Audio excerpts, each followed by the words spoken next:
Plato was approached with an ensemble with all the other philosophers, and we kind of argued different topics.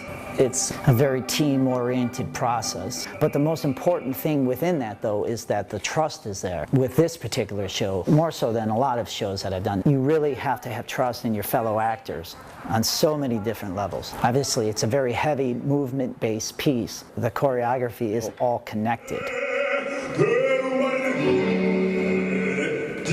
So the first philosopher dance or sequence is a whimsical approach to introducing the philosophers to the audience.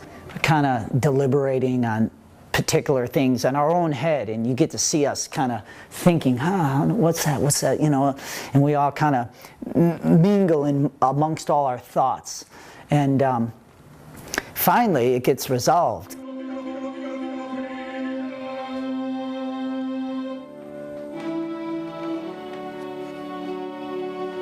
This scene is a great introduction to all the philosophers. What is a god or a goddess? Mr. Socrates, you shouldn't ask questions like that. He learned a lot from Socrates. He learned a lot of things that Socrates, you know, talked about, but I don't think ever, you know, internalized. And he took note of those things, and, you know, he kind of reminds Socrates, hey, you know, it's probably not the best, you know, approach to this, but unfortunately Socrates doesn't listen. They cannot see behind themselves and stare endlessly at the cave wall. Behind them. It sets a tone that it's not going to be just dance and song. There's going to be actually a story told, an idea that Plato had in respect to, you know, people being trapped in this atmosphere and only seeing shadows, and, you know, how would that feel? The second series of philosophers are modern philosophers. So Schopenhauer is my philosopher that I play. There are no facts, only interpretations. There are no facts, only interpretations. Theater of cruelty, catharsis.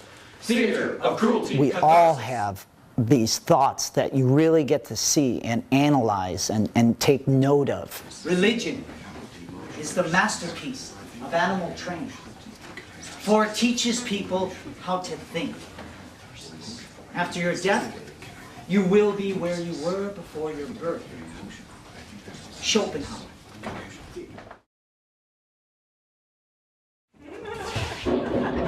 Hermes, god of luck, traveler, and thieves. Hermes is played a little bit carefree and loose. He's a very fun character to play.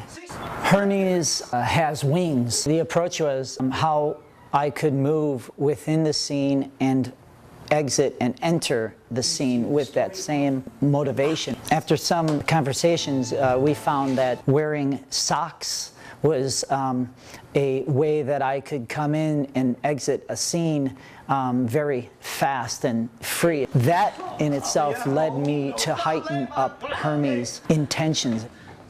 Hera had something in mind and paid a visit to her husband's mistress. Yeah, watch, this shit's gonna go down. I'm a son of Zeus, and I kind of look to him for that fatherly approval. He tries to help Zeus out with Hera because he knows what Hera's gonna bring when she finds out, holy cow, another illegitimate kid.